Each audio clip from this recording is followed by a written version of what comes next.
by Paul Tunney. King is in trouble.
Timing's off. Ahead, you say? No sweat, Mr. Tunney. I could have it fixed in a minute. Ahead, you say? Look, I never let a stranger touch my engine. Oh, I'm sorry. Holman. Holman? You mean Huck Holman? Yeah, that's right. Paul Tunney. The hell you say? Now you can touch my engine.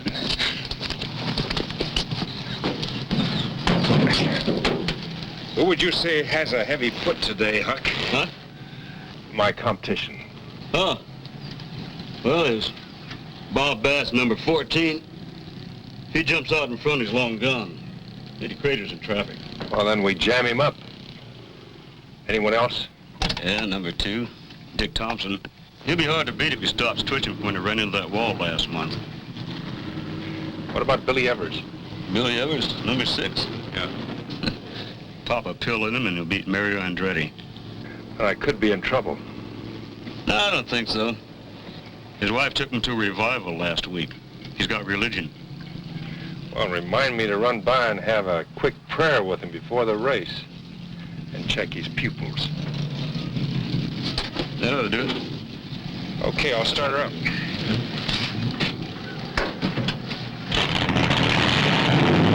Sounds great. Beautiful. There's nobody here in your class, Mr. Tunney. You could win driving with one arm. Well, maybe I should let you drive, huh? No thanks. I lost this loading as a better mechanic than I'm a driver. Hey, tell me, how's the local female situation around here? Some well and some won't, Mr. Tunney.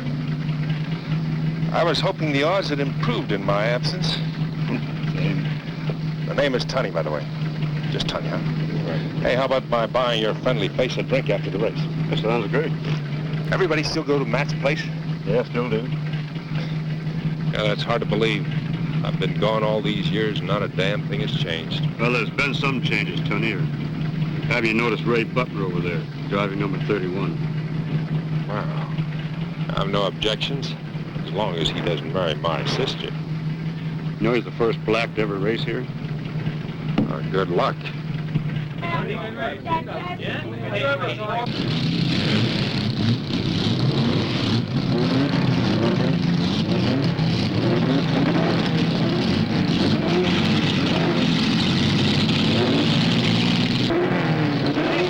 Julie Thompson, reigning Miss Golden Gate Speedway, is in the pace car as the feature race gets underway.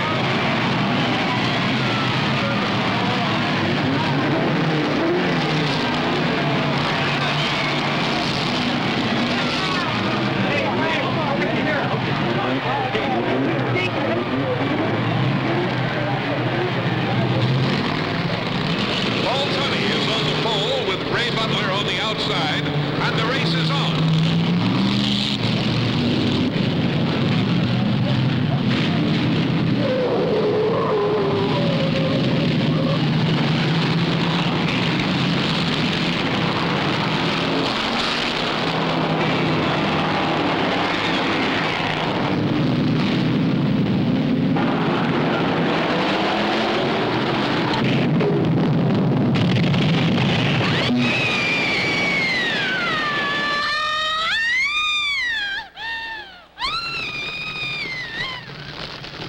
Damn it, he was bluffing. He just wasn't ready for the race. I was coming through and he knew it, but he just kept bluffing. I've never seen one burn so fast before. He never had a chance. Who does? Sooner or later, we all go up in smoke. I think you need that drink, Huck. No, I'm all right, Tony. Hi-yo, goat. All right, men, hold on to your women. Tony's back in town. Hey, I knew you were back yesterday. I read about it in the newspapers. Did I make the welcome wagon column, huh? Not quite. Hey, there's a couple of seats down here. Right. No, there was a story about some guy getting arrested for taking a pot shot at his wife's lover. Well, he missed me by a mile. You know Huck Coleman? Oh, yeah, sure, I know, Huck. You must know what he drinks, huh? Oh, yeah, I know what he drinks. You'd better make that a double, huh? I hope you remember mine. Yours, triple Chivas and a shot of water, right? Right on, man. Yeah, I try to keep up, Tony. Matter of fact, I speak to the drivers who come through, and I see your name in the paper every now and then. Well, I'm afraid you'll see it again tomorrow. Yeah, I heard about the accident. Sorry. Kind of spoils your homecoming. Well, it could have been worse. Me. It wasn't Tony's fault. Butler tried to bluff him. Oh, I know, Huck. I deal with those people all the time. Kind of pushy. Okay, let's just cut the post-mortems, huh? Hey, tell me. I've been away all these years and you haven't changed a damn bit, or this place hasn't changed. How come, huh? I've changed, Tony. Oh? Remember how I used to chase the stuff all the time? Now I wait for it to come to me, and then when it does, I don't know what to do with it. Hey, Send him up to me, huh? That's not a bad idea. Hey, how's Irene? Well, I'm afraid she might have to have an operation. Yeah, I went up to visit her. I guess that's why you're home, huh? Yeah, that's why. All right, Harry, I'm coming. Help yourself. Who's Irene? It's my kid sister. Since the folks died, she's been running around kind of loose. Well, I haven't been much help. She ended up in a car crash. Well, we all had some hang-ups, but it's what we do now that matters. Man, I never thought I'd be having a drink with the winner of the Daytona 500. Well, you're one up on me. Cheers. Yeah, mine sounds like a tombstone. Huck Hallman, born November 16th, 1937. Died August 3rd, 1970. Is that when that happened? Yeah, it was like tonight on the last lap. Wasn't even in the money. All of a sudden, his car spun out in front of me. Well, it's not the end of the world. Did you ever try to make love with one arm? If you have to pin him down, Huck, it isn't love. That's rape. Hey, Huck. Ask your big buddy there how long he plans to stay in town. That's Rusty Denton. He drinks worse than he drives. Good old Tunny, still knocking him dead. You know, big boy, with you around, it isn't even safe to drive on the streets anymore. I'm gonna start taking the bus.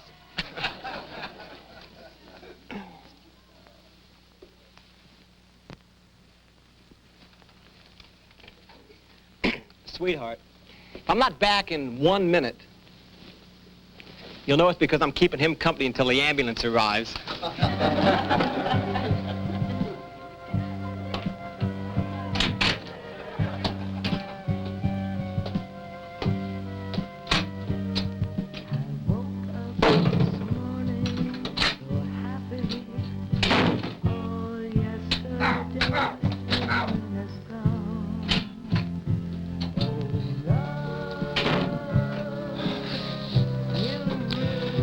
You know, Rusty sends his apologies.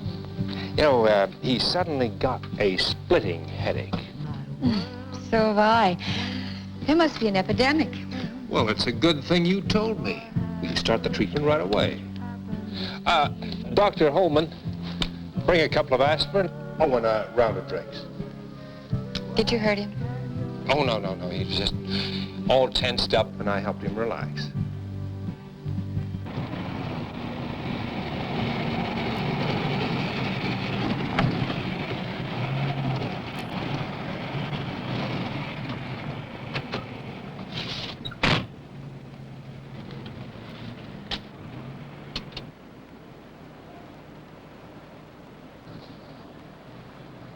Try to bring him around while I see what the other guy looks like.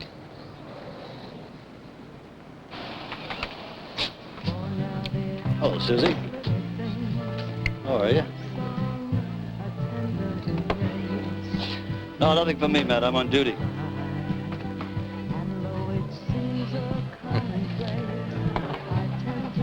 Who took care of Rusty? Rusty asked for it, Mackie. Yeah, well, if we all got what we asked for, we'd all be in hell, right? You mean, this is heaven?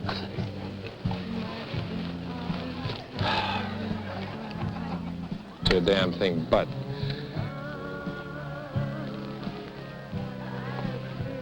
Well, we do quite a bit of traveling. We meet a lot of nice people. Wow. Funny, I should have known it was you, Tony. My knee has been giving me hell all day, so of course I got to wondering where you were and what you were doing. And here you are having a drink. I'm surprised you're still alive. Well, Mackie, I'm surprised that you're still alive. And, Rusty, he wasn't that good. Oh, I wasn't talking about Rusty. Or about that boy out at the track today, either. Just your lifestyle, Tony. Well, we can't all be policemen, Mackie. Oh, I am being terribly rude. This is, Miss, Julie, Thompson. Thompson. How do you do? How about a drink? I'll be seeing you around, Tony. Not for long, I hope. You know, he's my best friend. Would you believe that? You're crazy. What was that knee business about? It's about my being away and coming back and not a damn thing's changed. What does that mean? It's a long story. I've got time. Well, it happened a long time ago. Mackie was chasing this kid, lost control, flipped his crate, and damn near killed himself. Swears it was me. Were you the kid? That's a good question. I hope you're around for the answer. Oh, I'm sorry. My house is the second one from the right. Wow, beautiful. For a drink and 2 aspirin? Well, maybe for dinner. I figured you owed me the ride home. After all, you did cut my wheels. Good night. Good night.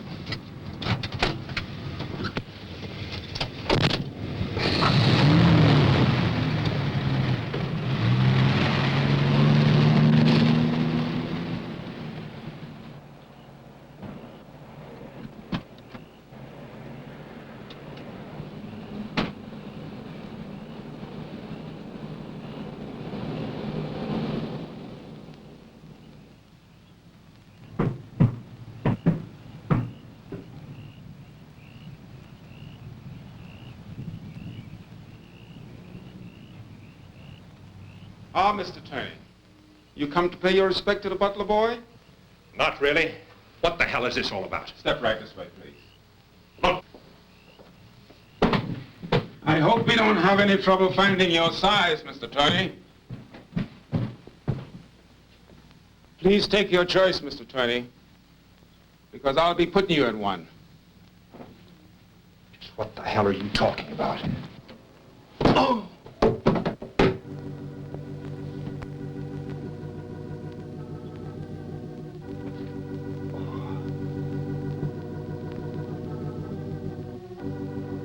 You murdered my brother, Tony. It was an accident. You deliberately ran Ray off the track. It was the only way you could win. The only way. You don't know what you're talking about. But I do understand how you feel. I'm sorry. I'm sorry it happened. You're not sorry, Tony. To you, he's just another dead nigger. But Ray was special. He was pure. Beautiful. He was my life. And you took it. You took it. Look, he took it. I said I was sorry. What else can I do? just like Ray died. That could happen. What'll happen, Tunny? I promise you that. And when it does, I'll be there. Every step you take from now on, I'll be there. Watching and waiting for you to die. You could watch now. Not yet. You lucked out, Whitey, but it ain't going to last. Nobody's luck ever does. But that's what keeps you in business, Mortician.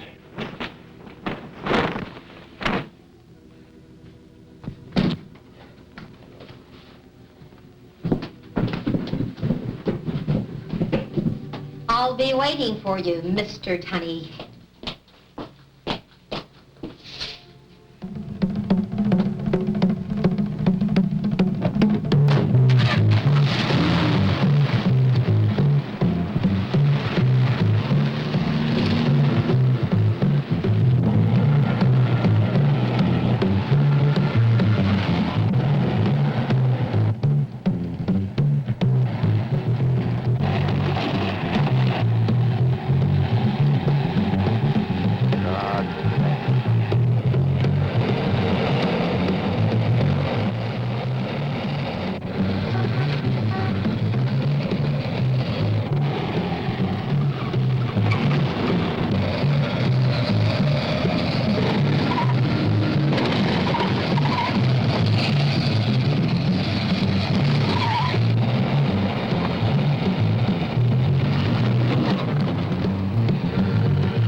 I haven't been behind you very long, Tunny, but about the only violation you didn't commit was spitting on a sidewalk.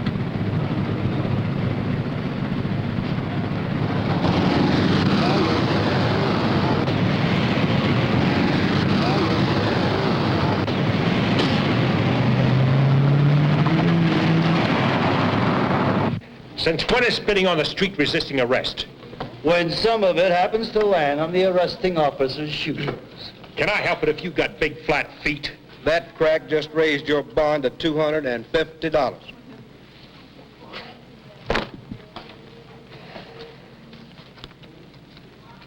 Keep the change. Down, sit down.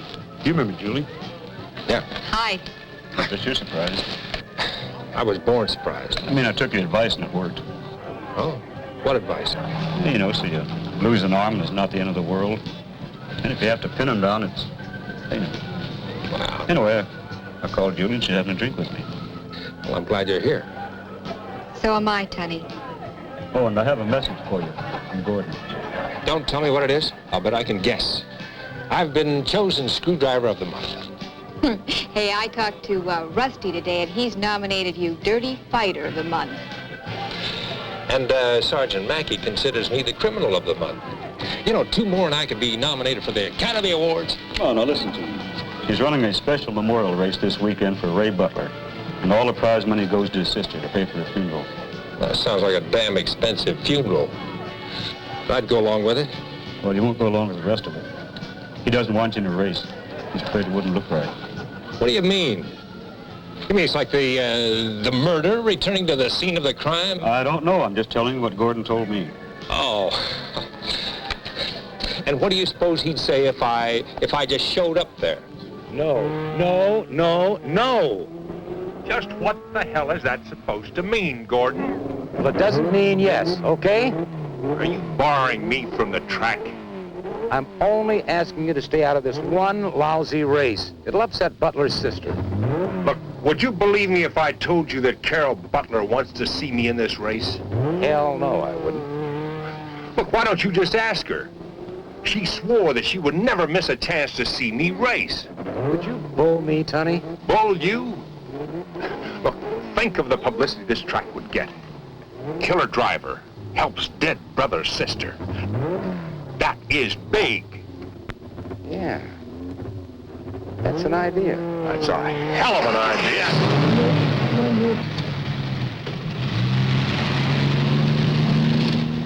Did she really say that, Tony? Yeah, something to that effect. Miss Carol Butler, sister of the driver killed last week, is in the pace car, as Paul Tunney, who is involved in the wreck, is taking the pole position.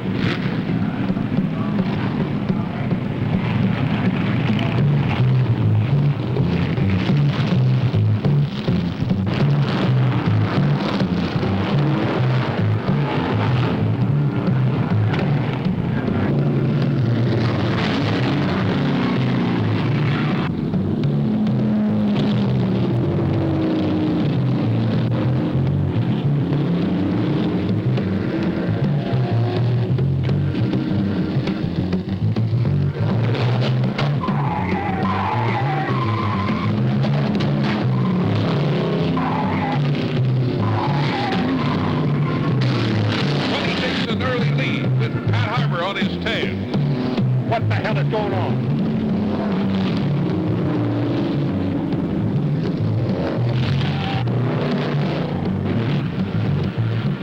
The boys are fighting hard. Tunney is pushed to the outside, and his car flips.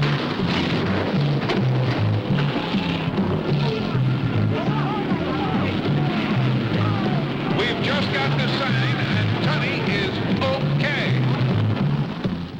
You know, all those accidents out there, I just can't understand what motivates a man to drive one of those cars. Oh, come on, Julie. The tie rod can break on a family sedan on a Sunday afternoon drive. Huck, man, you just haven't answered the lady's question. Now answer it. Well, Tony, if she has to ask it, there is no answer. Oh, pooh, don't give me that male mystique jazz. I climb the mountain because it is there. Not bad. I climb the mountain. Hey, that's what you get for tying on to a school mom, huh? Yeah, but she teaches second grade. I thought I was safe. Hey, how's the car? A couple of front tires, fix a front end, new tire rod. She'll run. You know, I might have to sell the house. Any takers? Hey, Huck, how about knocking off a couple of weeks? What'd you have in mind? Solvency, man. You know, I figure we ought to win more than we lose. You got a partner. Well, here's the partnership. And you've got a tired date, Mr. Holman. All this excitement wears me down. Check it tomorrow. Right. Good luck, Mr. Tunney. I hope you don't have to sell your house. Yeah, me too.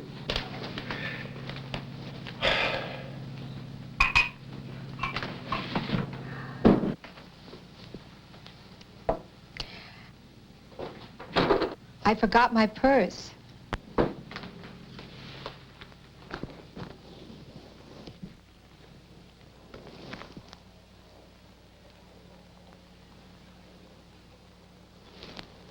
Call me when you get back. Yeah. Loud and clear. Better get going Huck's way.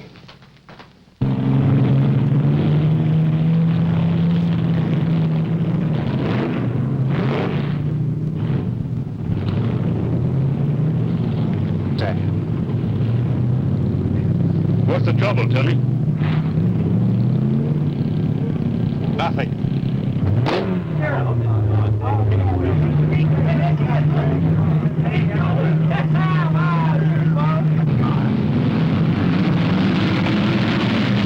Paul Tunney has jumped out to an early lead, followed by Dick Johnson. The race is for second place.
Man, we were lucky tonight.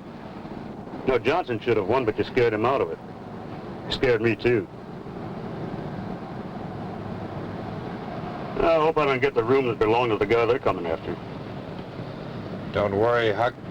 It hasn't been vacated yet.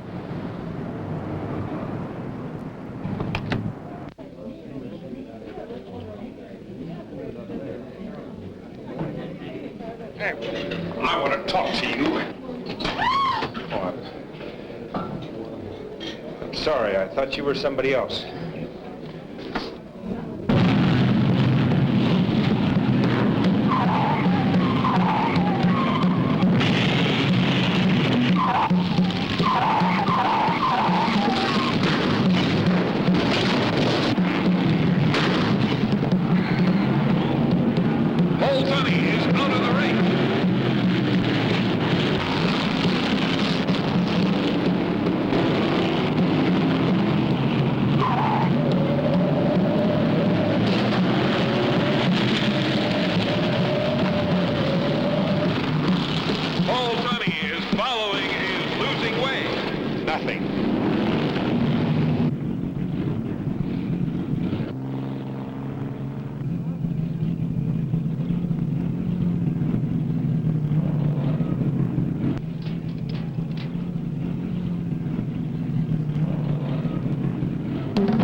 Step you take, I'll be there.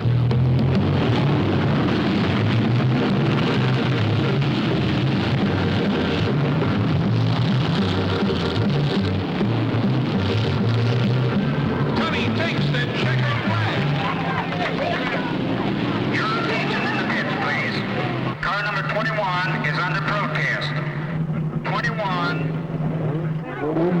If the protest stands, car number 7 is the official winner.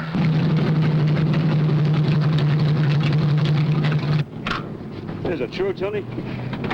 The only truth is the checkered flag, Huck. That's a damn fool thing to do. My shadow doesn't think so. What are you talking about? Black Beauty. Carol's not here, Tony. The hell she isn't. She's been at every race we've run. Now, you're spooked, Tony. Let's go home. No. One more race, Huck. Just one more race. Yeah, it's always one more race. Yeah, ain't that the damn truth? One more race. Linda, I'm going to John. Say, Sam, just set him up for the morning. Hey, Sam. One more.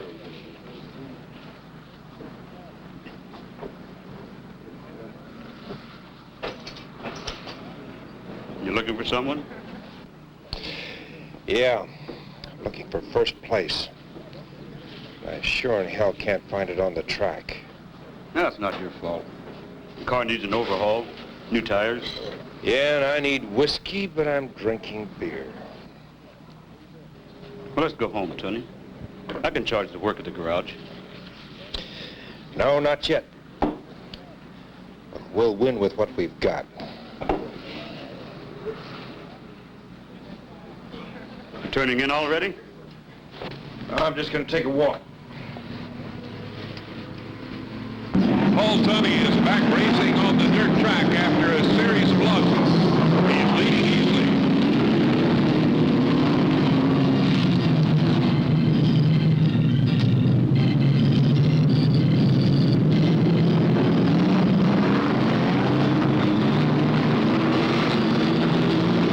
And Tunney spins out.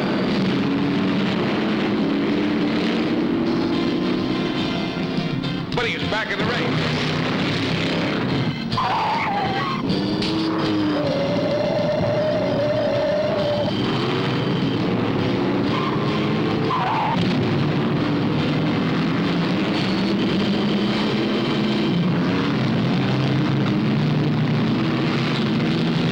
Bill Wallace is now leading.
won't he? Sonny's driving desperately. Waiting As he needs. for you to die. He spins. Sonny crashes.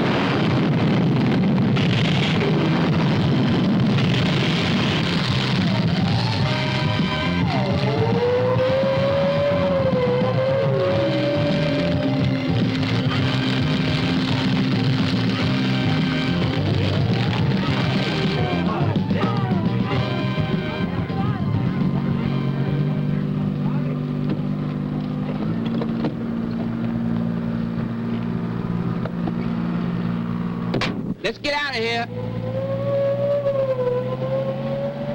Easy, man. Easy. You're hurt. I want to get out of here. Look, I'm not ready for the Black Beauty. Every step you take, I'll be there, watching and waiting for you to die.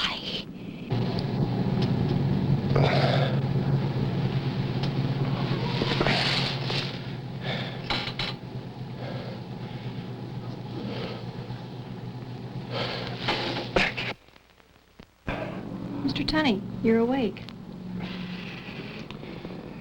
Yeah, where in the hell am I? You're in a hospital, Mr. Tunney. But you are very lucky. You have a concussion and a few burns. But other than that, you're going to be okay. When can I get out of here? Mr. Tunney, you're going to have to ask your doctor about that.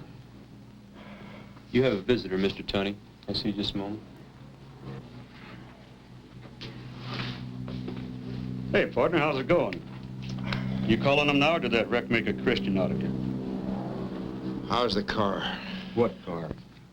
Cost me $10 to have it swept up and hauled away. Where'd you get $10? I called Matt, and he sent enough for the hospital, too. He trusts you. Said all he wants is the deed to your house. How can a guy make a buck when he doesn't have a car? I made a phone call to Dan Fleener. Owns the Hurricane Hell drivers. You can always use another driver. You got a job if you can get to Springfield tonight. Think you can make it? Can you get there? Hell, if I can stand, I can make it. What about you? Back to the garage, I guess. Get the doctor.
Driver you've got, and the most modest. But you don't do this for money, Tunney.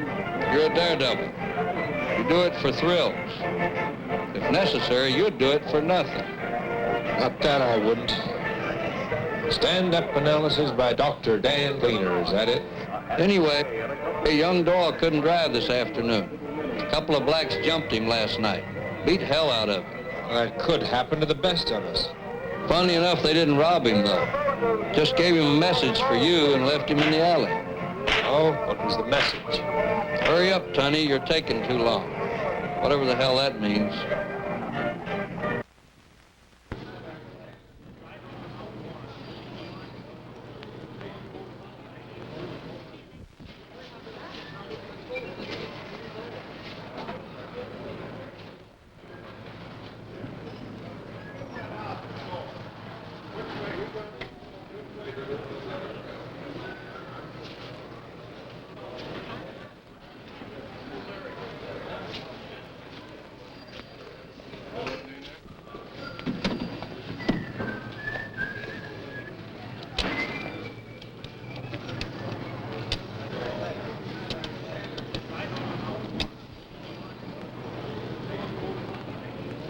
Dan?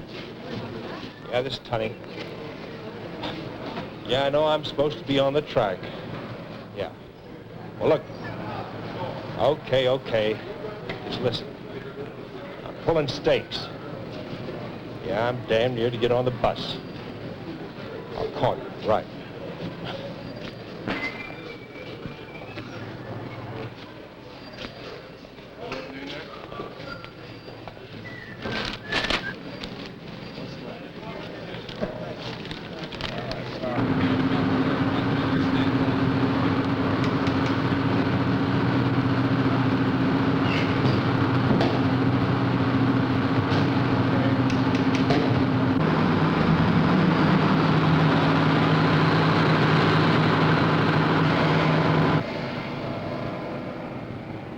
Hey, Tunney. You are Paul Tunney, aren't you? Yeah, you're Tunney, all right. You don't remember me. Don't feel bad. I don't remember most people. Miss Barrett. We went to school together. You must have been voted man most likely to succeed. Man's got to keep up a front, right, Tunney? A man must always keep up a front. Thanks for the information. Can I give you a lift?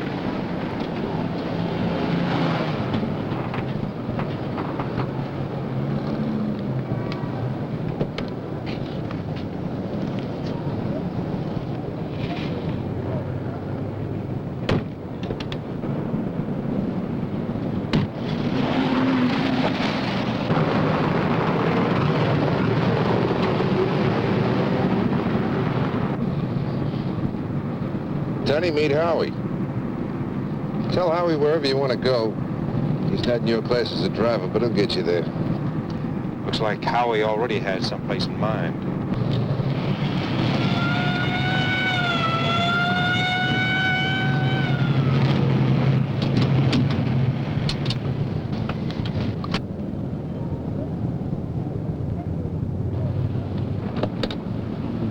Well, I was right. It is you, Tunney. Thought you'd left town. Oh, I did, Mackie. Barrett here offered me a ride in his pretty car, so I came back. I stopped you because Howie's been drinking. That's a damn lie. I can smell it on your breath, punk. One lousy swig. What do you want me to do, walk that line? All right, knock it off, Howie. Okay, Mackie. You warned us. Thank you very much. Now, if you don't mind, we got things to do. I'm sure you have, and someday I'm going to catch you doing them. And, Tunney, if you came back to town to do business with them, you made 2 mistakes. See you around.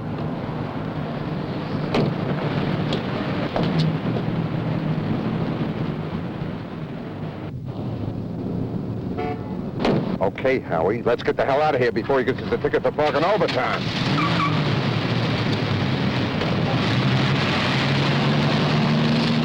Not so fast. Not so damn fast. I sure get sick of seeing that cop every time I turn around. He likes to lean. So let him lean. Someday a wall will fall on him. Well, now, where were we when Sergeant Mackey so rudely interrupted us? Right now, I'm supposed to offer you a job. Fine. Doing what? Driving a car. How, we been getting too many tickets? 2 or 3 nights a week, you drive out of town. You pick up a package, you bring it back in. If you make it, it's 250 clams. And if I don't, I get 250 years. Who's gonna catch a car with you in it? I don't intend to find out. My house is on the right here. What are you gonna do? You're broke, no car, no sponsor. Sell pencils.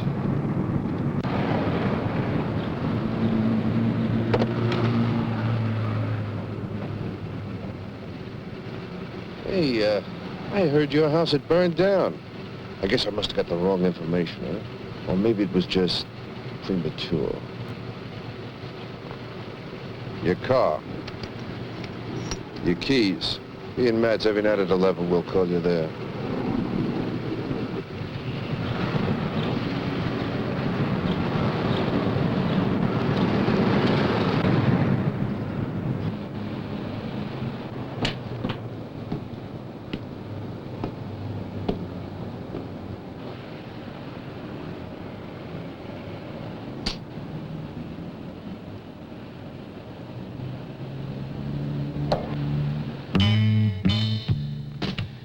thought you were going to call me when you got back. Huck had your line tied up. You know there's nothing between Huck and me. Why don't you tell that to Huck? Huck understands. Hey, Tony, telephone. When I'm on the road, playing in a town. It's a man, Tony. You're slipping. So is your girdle. And I'm feeling low. Tony, who's this? What's on your mind, screwhead? Look, I wouldn't take a ride around the block in town for $250, let alone the country. Yeah, and maybe I have fire insurance on the house. Look, screwhead. Yeah. Well, maybe I could be interested for $750 a trip. That's right.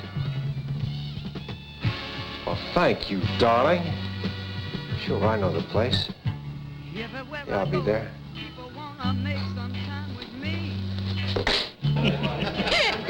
What? You'll get the directions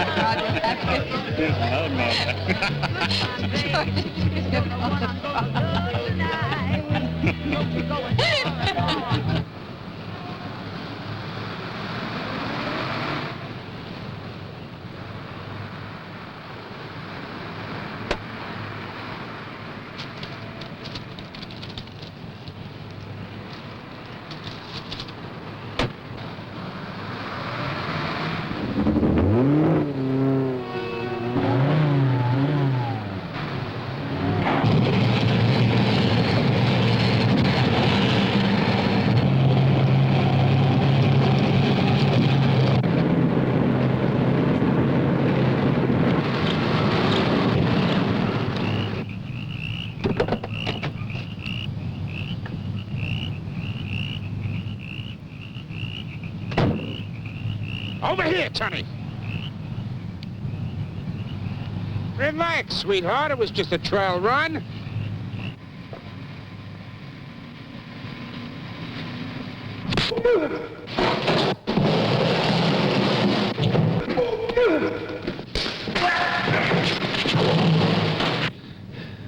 You've had this coming a long time, Tony. This afternoon just cinched it. Let's go, Howie.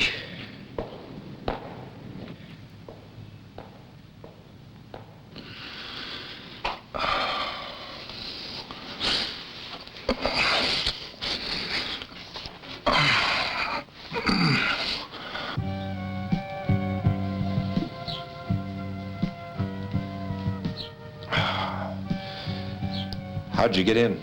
The door was open. That makes sense. What? I hope you're a better teacher than you are a nurse. Sorry. Ooh. Who did this to you? An old school chum. What'd you do with Huck?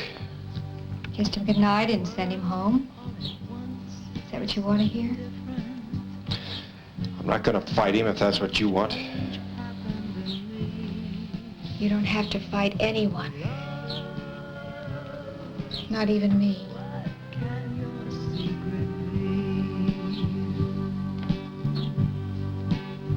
For now the oddest little things, a love song, a tender embrace, make me wanna cry. And though it seems Strange. Why can't I feel close to you? You're just lucky, I guess. Don't play games with me, Paul. What do you know about games? Or about me, for that matter? Nothing, really. But I don't play games. I was attracted to you the first time I saw you. Why? Because my competition is a one-armed mechanic. You are a bastard. Double check.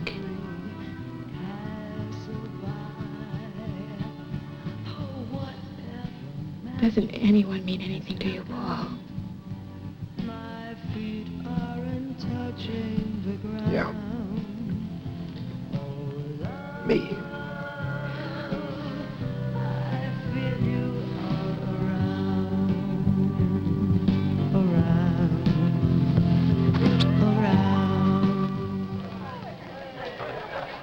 Matt's Red Lantern. Who? Yeah, he's here. Tony. Hey, Tony, telephone. You know, I'm going to start charging you for service calls. Can't talk to me like that, Matt. I'm a cash customer now. Tony. Look, the price just went up. It's exactly double. You heard me. Look, I don't like to be kicked in the head. Double, that's it. Yeah. Okay, sweetheart. Yeah, I know the place. I'll be there. That was a short conversation. Tony, been adding up a few things lately. Well, I'm glad the force has found a use for your education. I'll bet you can subtract 2. And when I get all the answers, I'm going to subtract you, Tony. Hey, Mackie, how many times have I told you stop rousting my customers at the bar? It interferes with their drinking. Don't say it, Paul. You say you have to leave again, I'll... That's right, and I'm late. See you around, Tony. Must we? Can I help? Afraid not.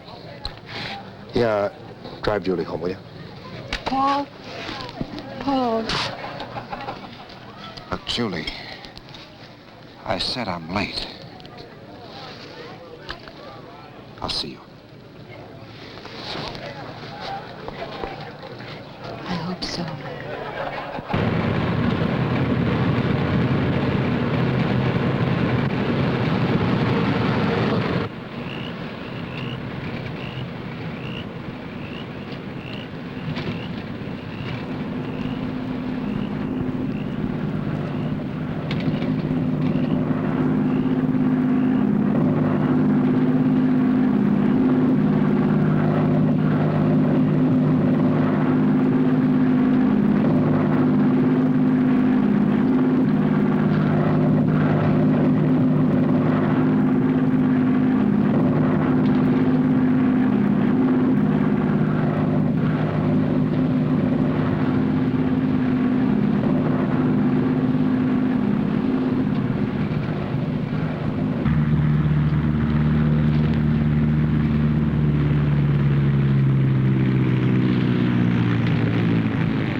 Mackie's been asking about you.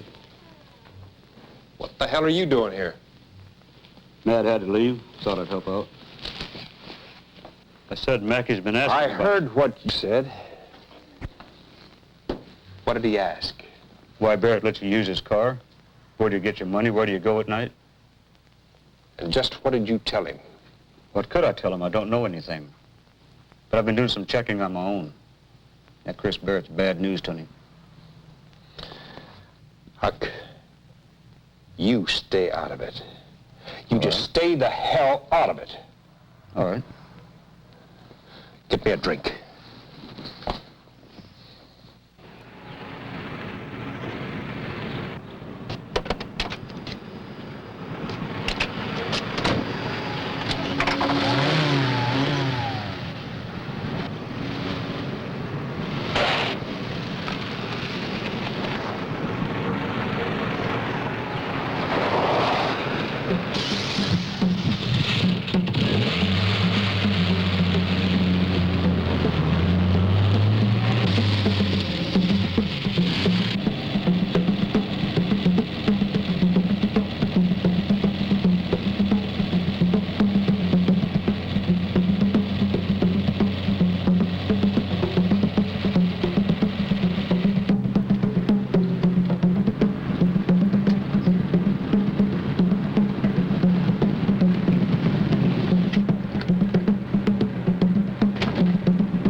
Evening, Mackie. You know, I was really beginning to enjoy your company. I'm out of the city limits and out of your jurisdiction, though. Don't worry, Sonny. I thought that might happen, so I made other arrangements.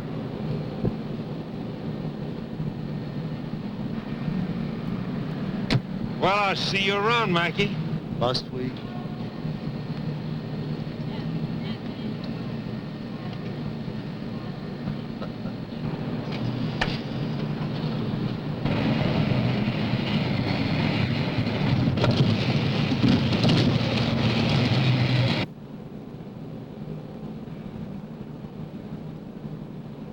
Hey, Sonny. You screwed up. Not me. I ran the race, you laid out the track.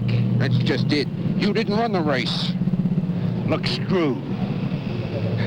The caution lights were on. The beats were out by the dozens. We hired you because we thought you could outdrive them. You hired me because you wanted me killed. Tony, I think it's time maybe we visited our friendly Mortician. See if your coffin is still on layaway. New kind of game, huh? Get in the car.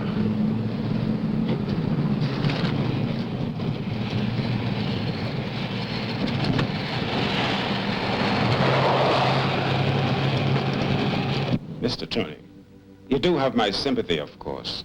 A tragedy like this seems worse when the victim is a personal friend. What's the riddle, Mortician? I wish you lay people can accept death, like the Mortician too. It's a natural consequence, Mr. Tony, of asking too many questions and being where you shouldn't be. Step this way, please.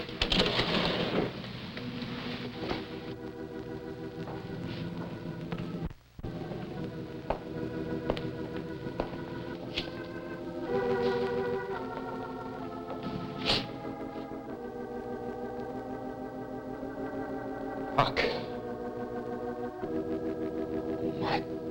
God. That's a strange thing for you to say, Tony. You didn't strike me as being a religious man.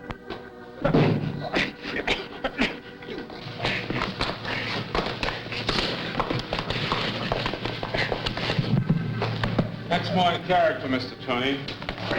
Why him? He was too curious.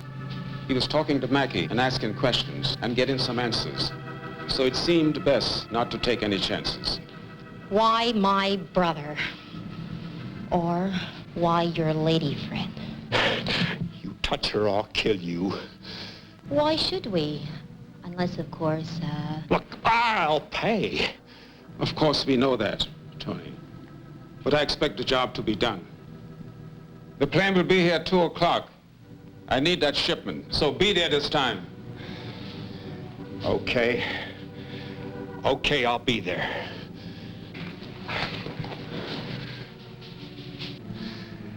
I'm taking Huck's body with me. He will be given the proper burial. In another city, of course. The heroine you bring me tonight will be with him. The only problem I have is finding enough bodies to meet the demand. We could use yours, and if I had my way, we would. But Carol insists on playing this ridiculous game. So until it ends, I can use your skill as a driver and keep an eye on you at the same time. It's gonna cost you $2,000. That's blackmail. That's right. The price stays. The price has changed, and it's gonna get higher. Pay him, Carol.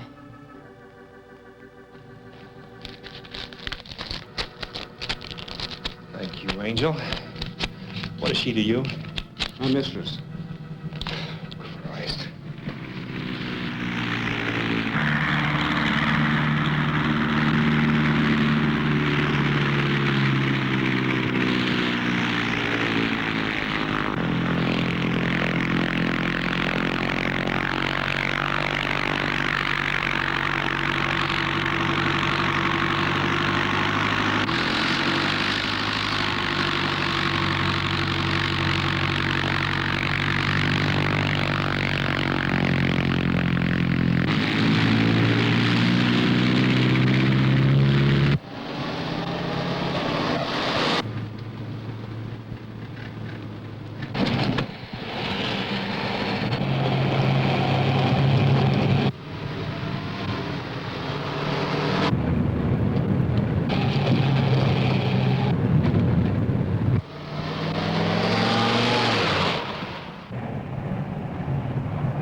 Hey, Tony!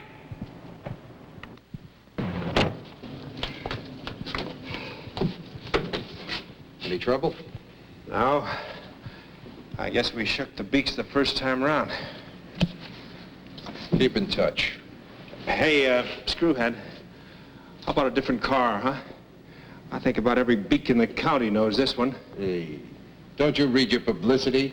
Doesn't make any difference what you drive. Ain't nobody gonna catch you.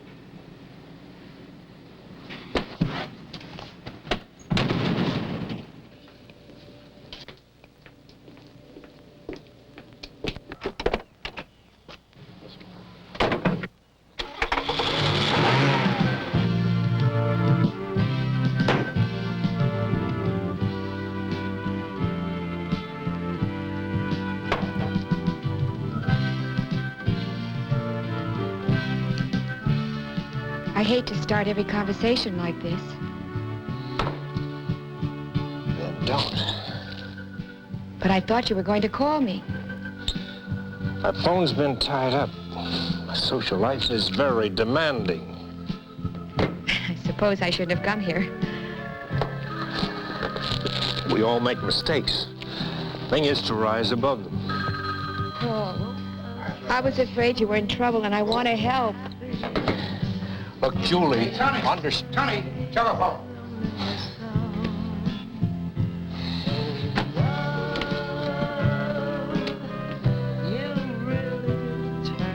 Yeah, Tony. Yeah.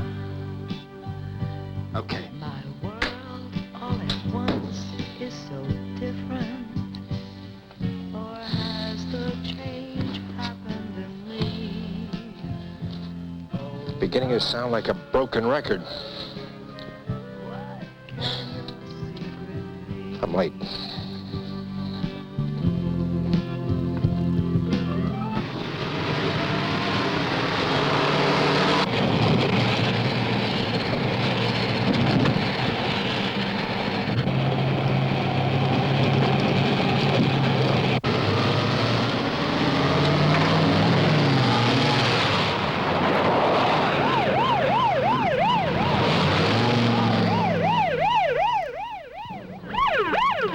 Zone 14 to Hillsborough.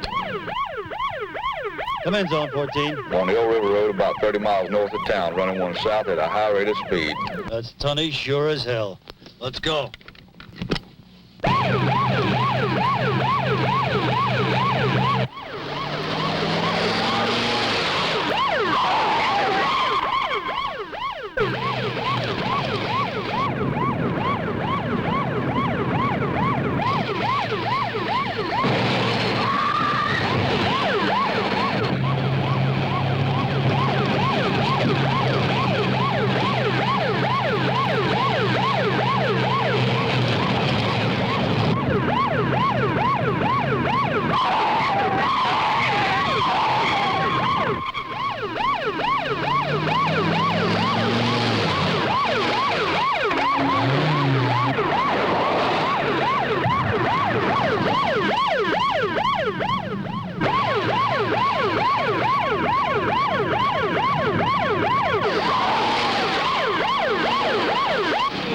Baby, sleep close to my breast.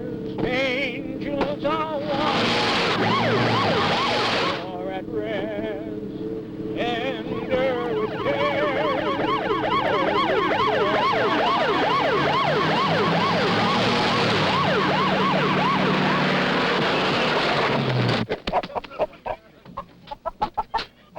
darn fools.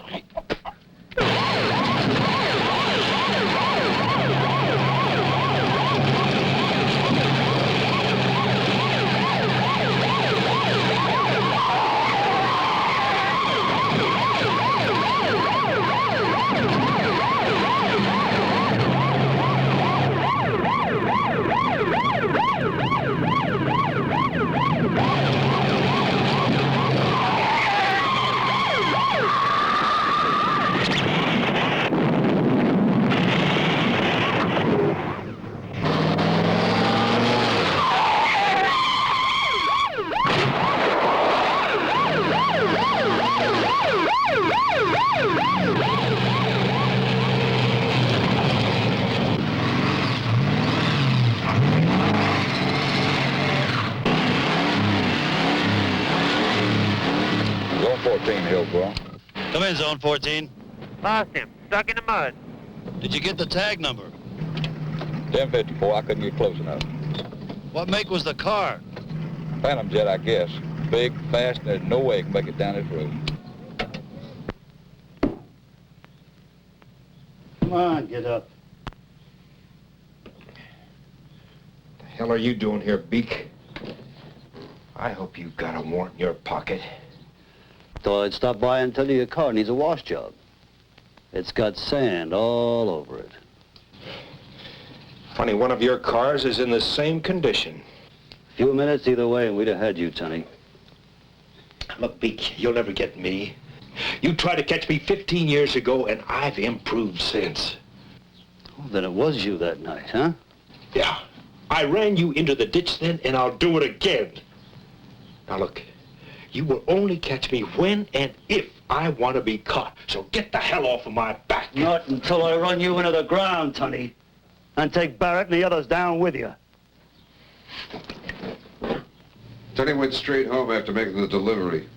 A little later, Mackey showed up. Stayed about 10 minutes. Tony and Mackey? What you suppose they talk about? Beats the hell out of me. They hate each other's guts. Well, it's time we change our entire procedures. The police is getting much too close.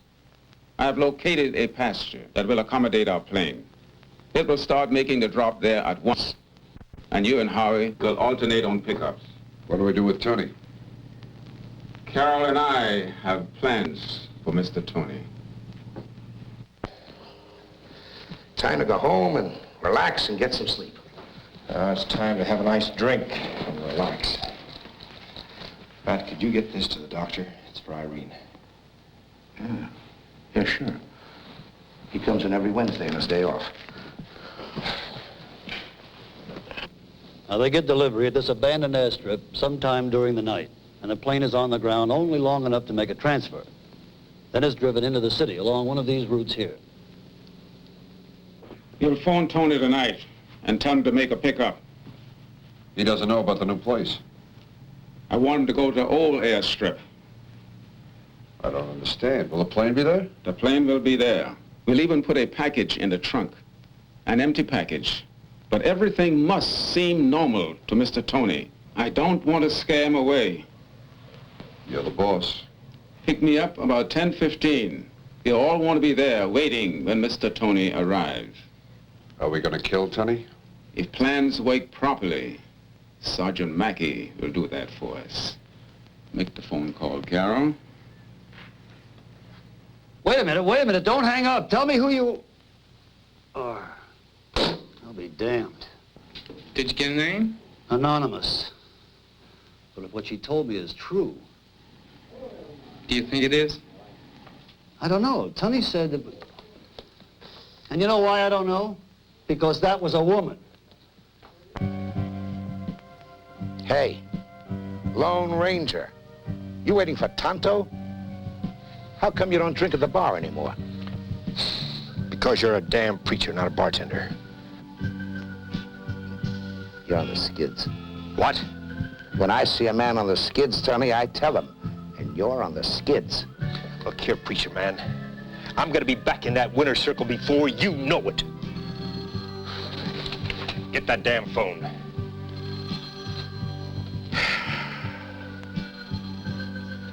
And bring me a drink, will you?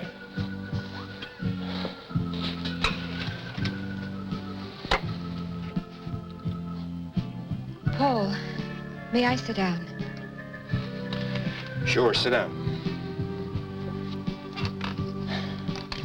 Matt, was that for me? No, Tony.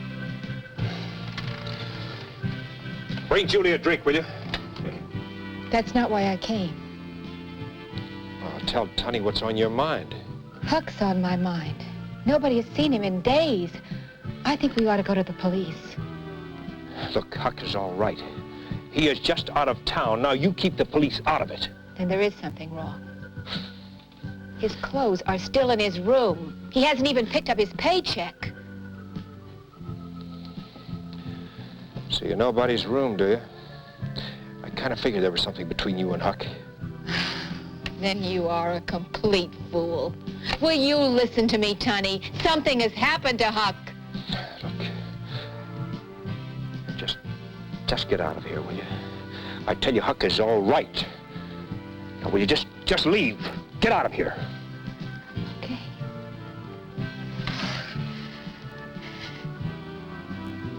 Okay.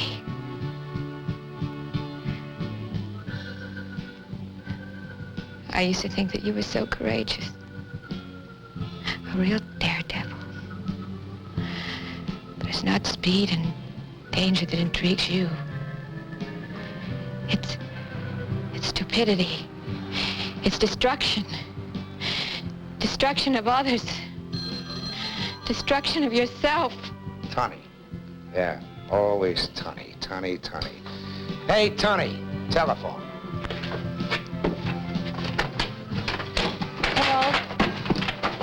I love you. Tunny here. Yeah. Yeah, I've got it. Okay.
Is going on here?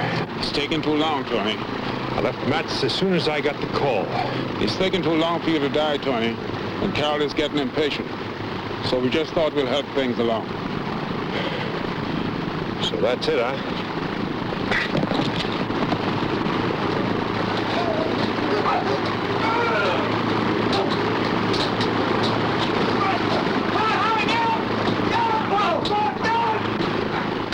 This is our purest heroin, Tony. And an overdose is a rather pleasant way to go.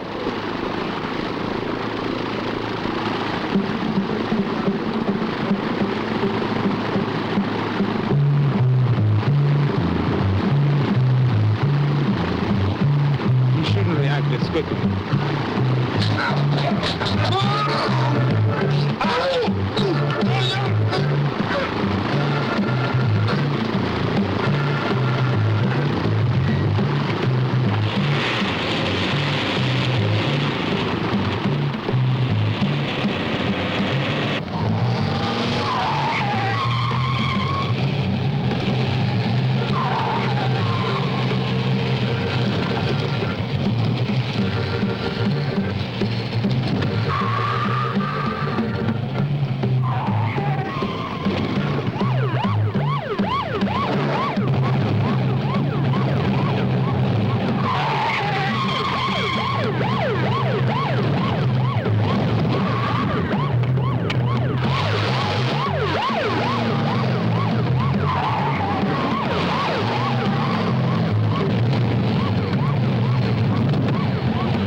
dump 6-4 to 612. He's heading your way. He's about 100 yards in front of you.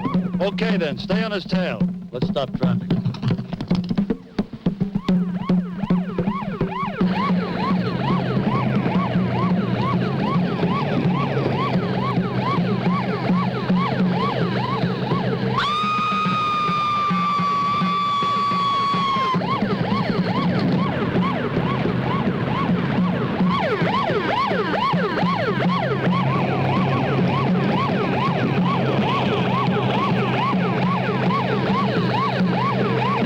We're in position, Sarge. We got him covered. Not if I know Tunney. Better get that semi-trailer across the road. Right.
Sergeant Bruce reporting.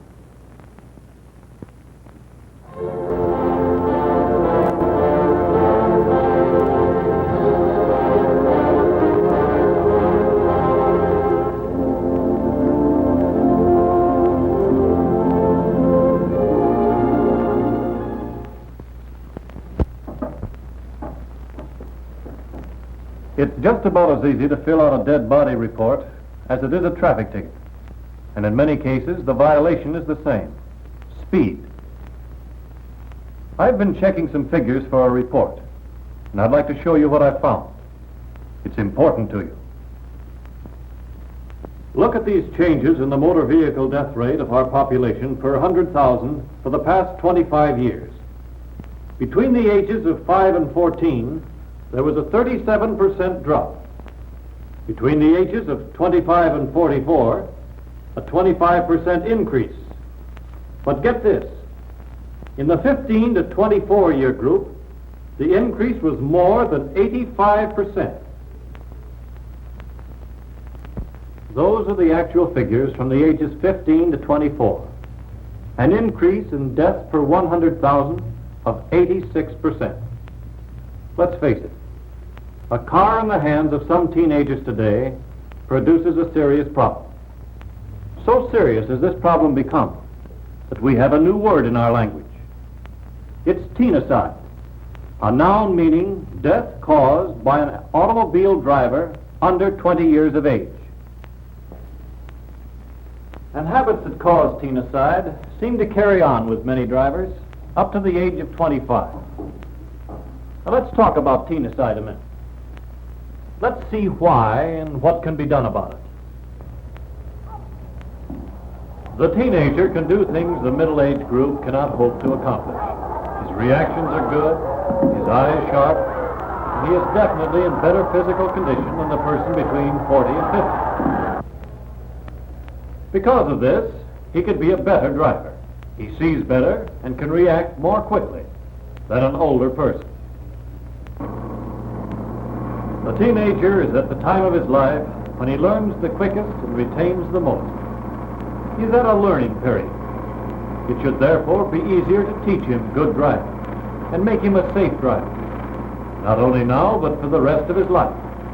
With ability, both mental and physical, at its peak at this period, something must be radically wrong when the teenager is not the best driver, but the worst.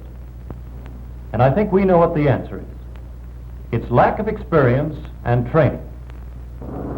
Some teenage drivers get into the family car and learn to drive by trial and error. Mostly error, because frequently they learn from Dad himself, and Dad might not be such a good driver. Others learn from the kid who owns his rattle trap. He points it down the street and lets it go. That's one way of living dangerously, except the chances are you won't live very long. These teenagers are learning driving at school from the engine up. They're learning what makes the car run, and also how to run it, courteously and safely. They're not learning someone else's bad driving habits. They'll quickly realize that respect for the law and the officers who enforce it will save them from the serious consequences of a traffic smasher. They'll learn that the traffic officer is there to protect them. If the teenager has excess spirit, this is the place to use it. Here, a crack up, even at top speed, is not too serious. But this same sort of enthusiasm has no place on a highway. No matter how clear the teenager's eyes or how quickly he reacts. The shocking statistics prove that. It has been proved that trained drivers have about one-half the accidents untrained drivers have. We know from statistics that with proper training, the teenagers will be among this country's better drivers. The solution of teenicide must be through proper driver education. Parents and teachers must act together. By so doing, the teenager will develop good driving habits before he learns the bad ones. Teenagers can't look to the older people for examples of good driving. Oldsters are a problem too. But teenagers can, without much effort, wipe out the word teenicide and become the first generation of good drivers this country has ever had.